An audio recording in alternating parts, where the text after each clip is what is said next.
Hello and welcome to iTalks, brought to you by iCAAD. iCAAD is a platform dedicated to expanding knowledge, exchanging ideas, and advancing well-being in the addiction and mental health industry.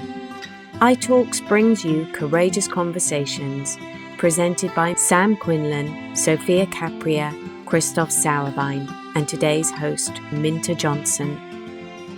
Hello and good morning, everyone. My name is Minta Jonsson. Today, it gives me great pleasure to welcome Teri Lyn Fairnie from Castle Craig to our iCAAD iTalks.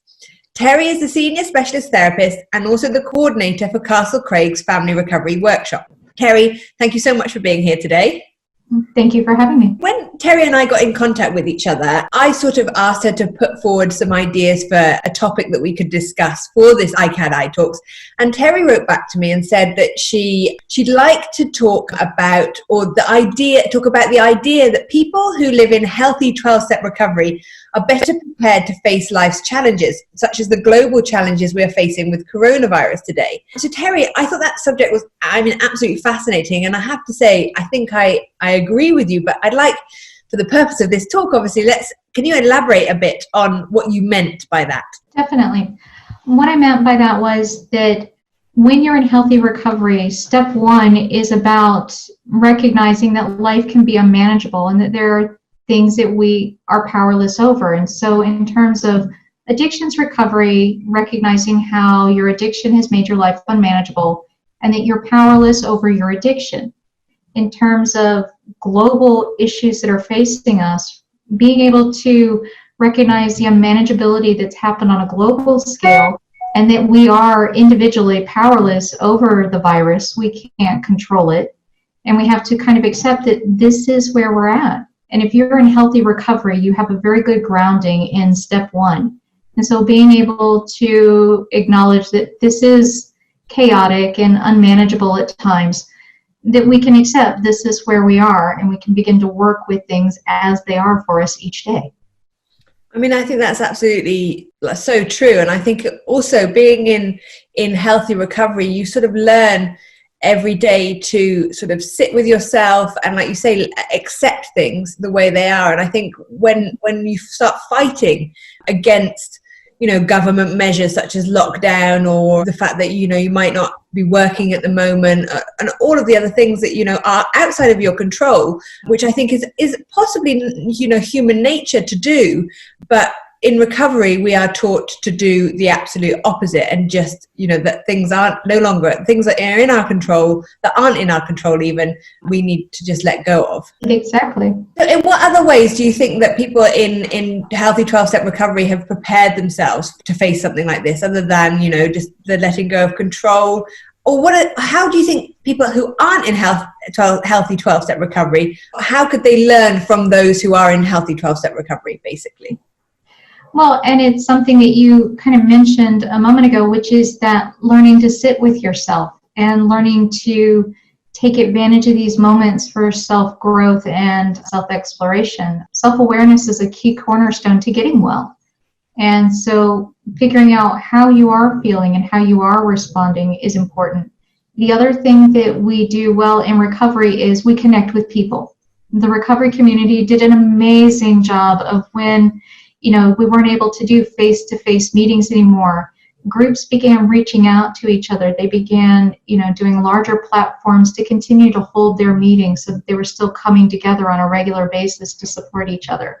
Smaller groups of friends in recovery made smaller WhatsApp and Zoom groups, again, to maintain that recovery and that reaching out to people in a time of need and to get that support they need.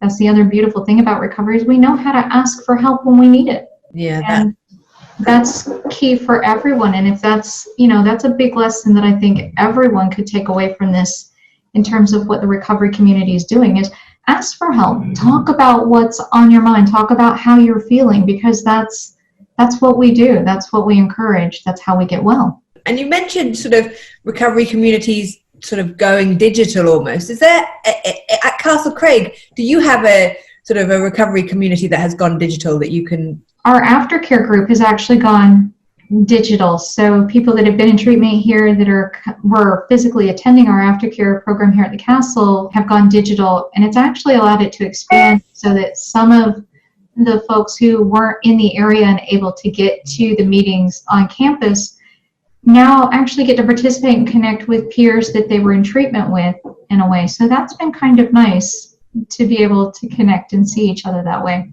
Yeah, that's amazing. I imagine that aftercare can be for people who've moved back to different countries or back to even in the south of the country, in the south of the UK, would probably struggle to come to every aftercare sort of session. So now being able to do that digitally, I imagine that's a great way of connecting everyone together. It has, and it's opened it back up, and it's a great thing to see happening. And do you think that will continue then? Do you think you'll continue to have some sort of virtual connection going forward? I think that that's something that we are more than likely going to look into, is being able to have those digital moments to reach out to people who can't. I've done the family workshop, which is typically in person. I did that digitally this past month, which was an interesting format, but still successful and helpful. And so it is part of considering in what I do. You know, nothing completely replaces a face-to-face meeting, as we all know. There's an energy that you get from being in the room with other people.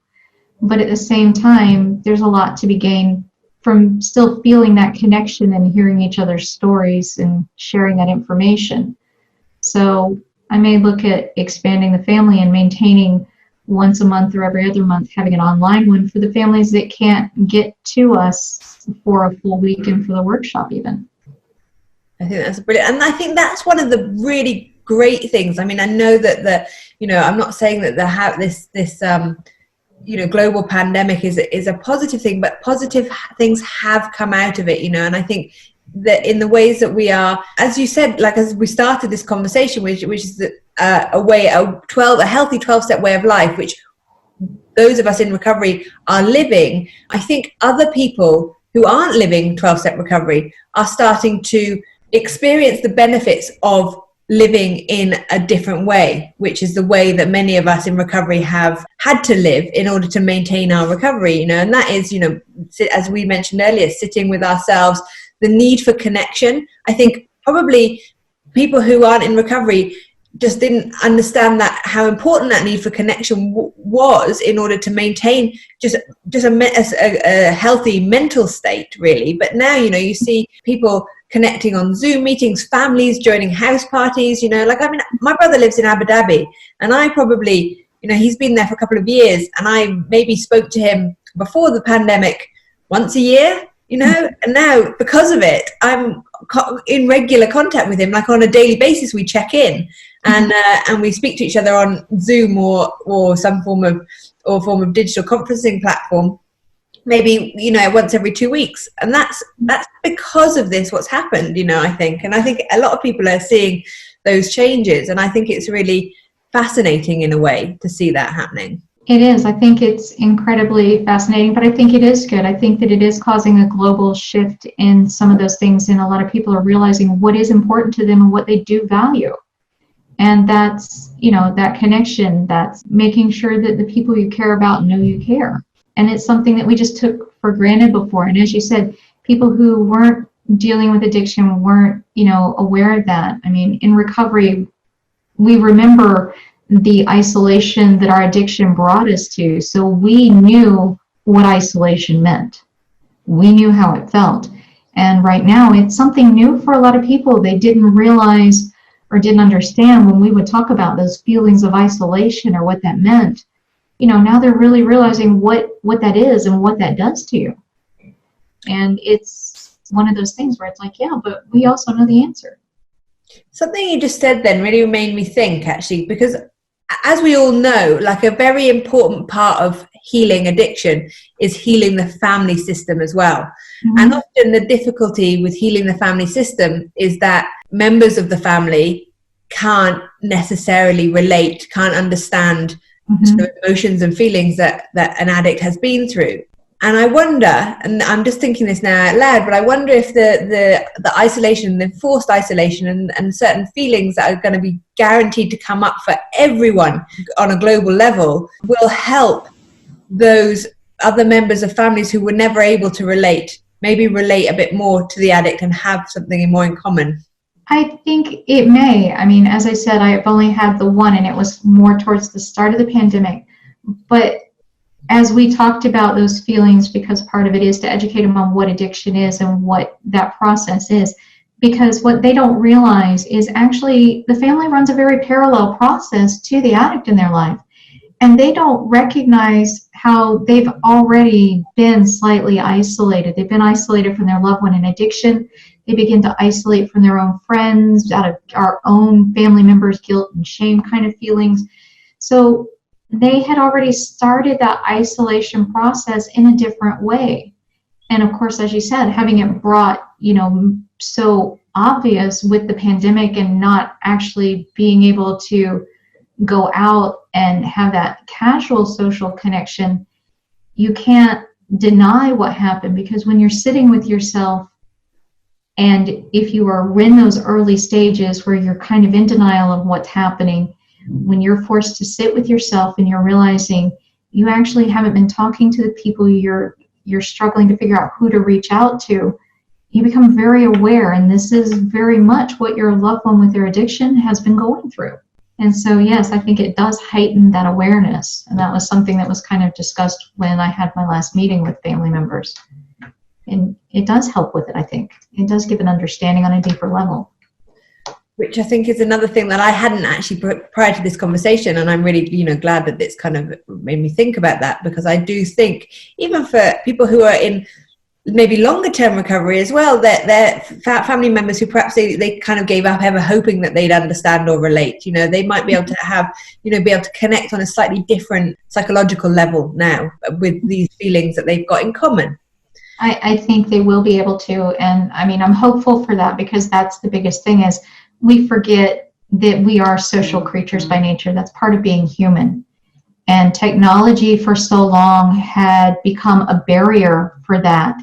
And with this, we're learning to bridge that gap and realize that actually we don't have to use technology to isolate ourselves, which I think is a great thing. So we're starting to see how we can turn that around as well. I think that's brilliant and really insightful that you just said that now actually technology, because I think it was built for often, like especially these social platforms were built for the opposite of isolation. And in fact, they became, as you say, isolating instead of connecting. And now we are, as you say, we've turned it on its head and now using it for what it was purposefully built for, to connect when we need to connect with people. So yeah, I think the whole subject is fascinating, and I really, really am grateful that you spoke to me about it today, Teri. It's been really, really interesting. Have you got anything else that you'd like to say to our iCAAD audience before we leave? Just keep reaching out to people, keep talking, keep sharing. There are people who will understand. Brilliant. Thank you so much, Teri. It was a pleasure. Welcome. Thank you. Make sure to visit our website, www.icaad.com. Tune in on Tuesday for our next episode. We'll see you then for more great, thought-provoking, courageous conversations.